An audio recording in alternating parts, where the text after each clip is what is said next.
Baik, Assalamualaikum warahmatullahi wabarakatuh. Selamat siang semuanya, teman-teman semua dan Bapak dosen Pak Gunawan. Di sini kami akan membahas terkait dengan penerapan IE Jakman Framework pada industri properti. Khususnya di sini kita akan membahas tentang studi kasus dari PT Pembangunan Properti yang sebuah perusahaan yang bergerak di bidang konstruksi dan properti. Di sini saya berdua dengan Angelin Surya Atmaja dan saya Ahmad Zulkifli. Next.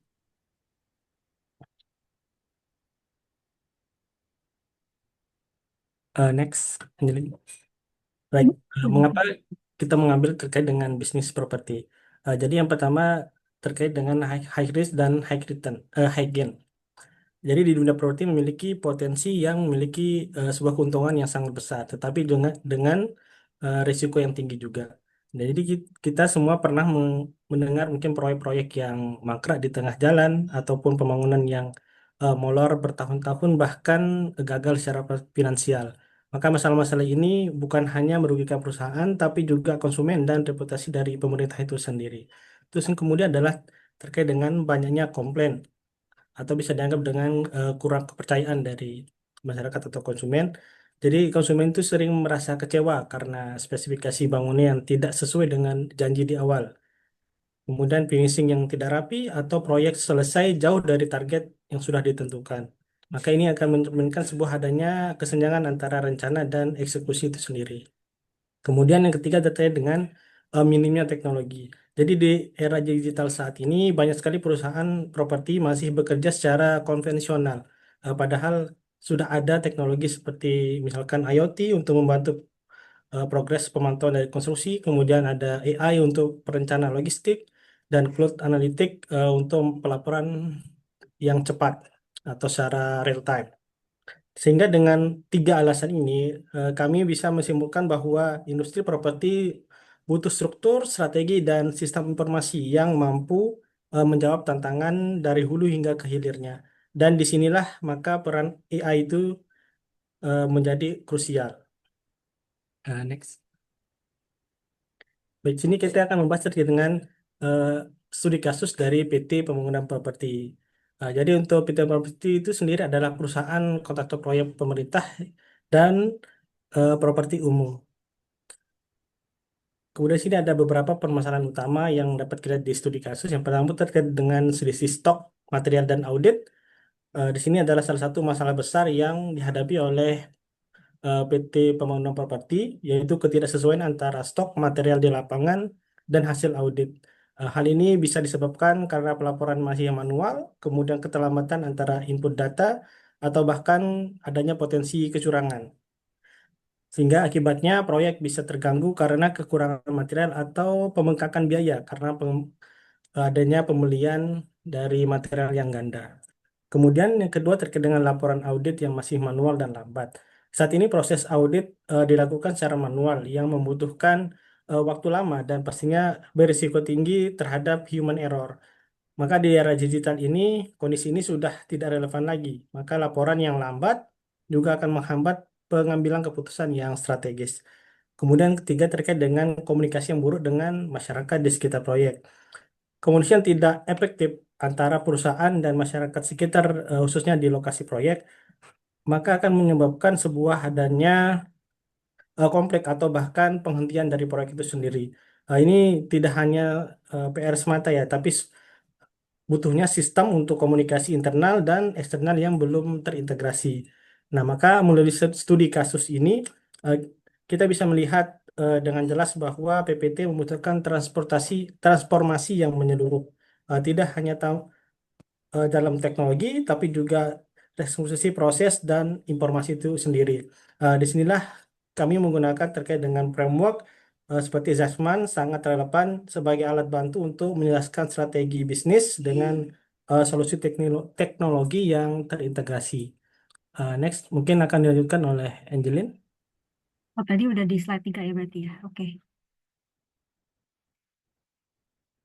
Oke, saya akan melanjutkan. Jadi,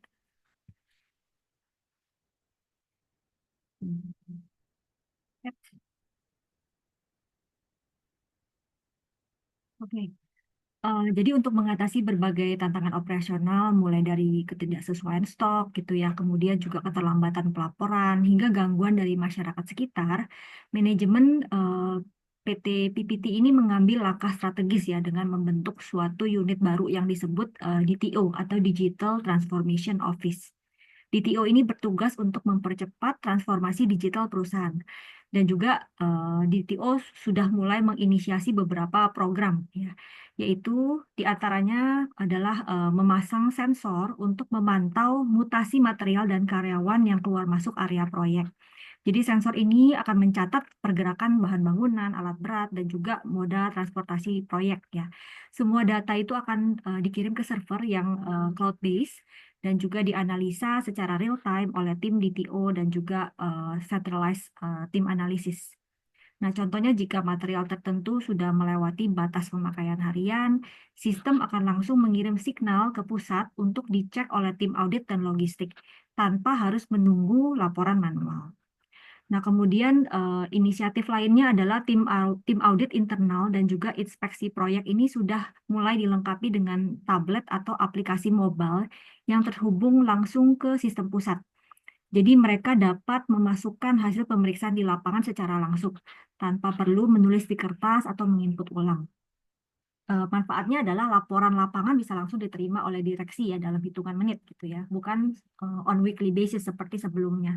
Nah, jadi keputusan untuk perbaikan atau penyesuaian proyek itu bisa diambil dengan lebih cepat. Nah, inisiatif lainnya juga adalah membuat dashboard progres proyek yang berbasis data analitik gitu ya. Nah, dashboard ini akan menampilkan ringkasan kegiatan proyek dan masalah teknis yang sedang dihadapi. Dashboard ini juga terhubung dengan sistem ERP dan analytics serta bisa diakses secara real time melalui mobile application oleh tim operational manager. Contohnya, si manajer proyek ini bisa melihat jika suatu proyek itu mengalami keterlambatan atau jika ada temuan audit yang signifikan gitu. Jadi si manajer proyek ini bisa langsung melakukan koordinasi dengan tim teknis di lapangan.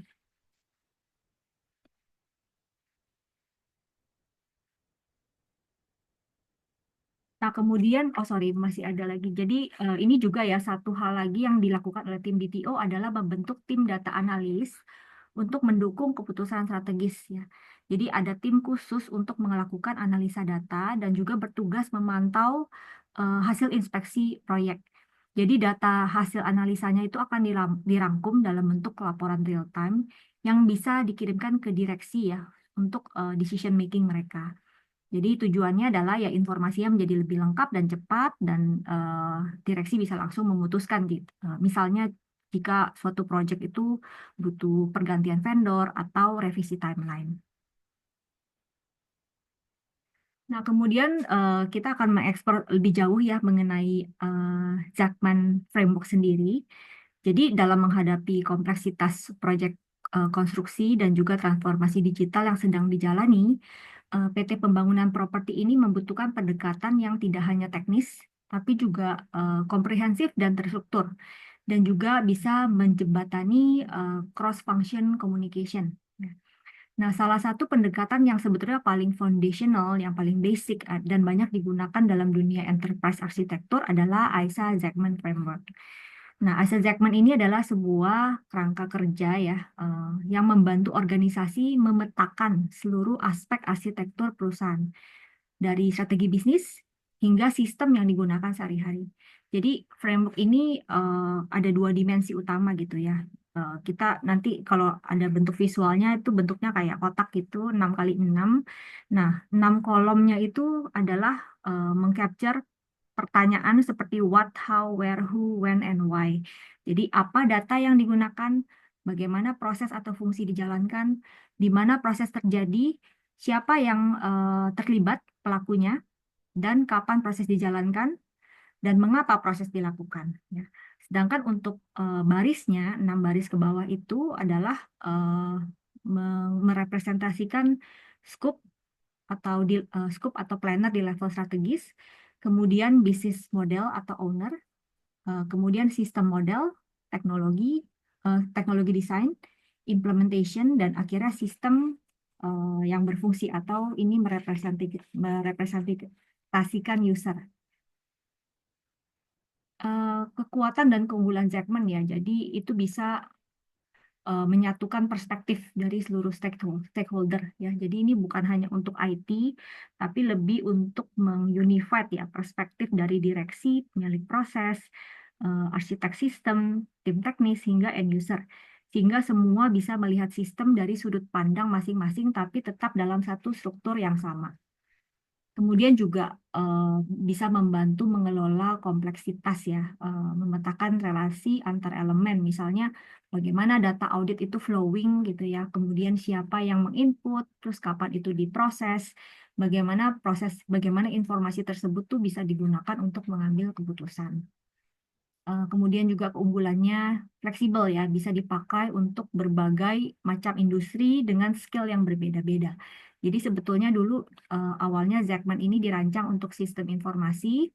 eh, jadi ini terbukti sangat efektif ya untuk industri seperti properti dan konstruksi, karena bisa menggambarkan proses secara fisikal, digital maupun sosial yang sebetulnya semuanya itu saling berkaitan. Segmen ini juga dipakai sebagai dasar untuk framework lain ya, seperti TOGAF gitu ya, atau SOMA. Semuanya tuh harusnya bisa di dieksekusi dengan lebih baik jika awalnya itu didasarkan dengan Zachman Framework terlebih dahulu gitu. Nah, jadi setelah misalnya PPT sudah mengadopsi si Zachman Framework ini, PPT akan lebih mudah untuk beradaptasi ke framework yang lain.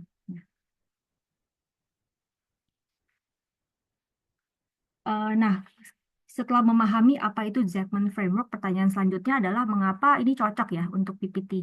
Jawabannya sih ya, karena karakteristik proyek konstruksi tersebut ini memang eh, karena karakteristiknya sendiri dan juga kebutuhan transformasi dari PT PPT, ya, di mana ada kebutuhan transformasi digital yang kompleks gitu. Nah, eh, PPT ini kan project multi location ya, dia melibatkan banyak stakeholder gitu, banyak pelaku mulai dari tim manajemen, lapangan, vendor, masyarakat, hingga regulator gitu. Nah, Zachman ini akan menyediakan suatu struktur sistematis untuk mengelola informasi dan proses dari semua pihak tersebut. Jadi mulai dari eh, penentuan strategi, proses bisnisnya, sampai ke aplikasinya, teknologi, dan juga ke implementasinya. Ya. Jadi nanti setiap baris ini bisa diisi berdasarkan fungsi dan tanggung jawab dari masing-masing unit kerja.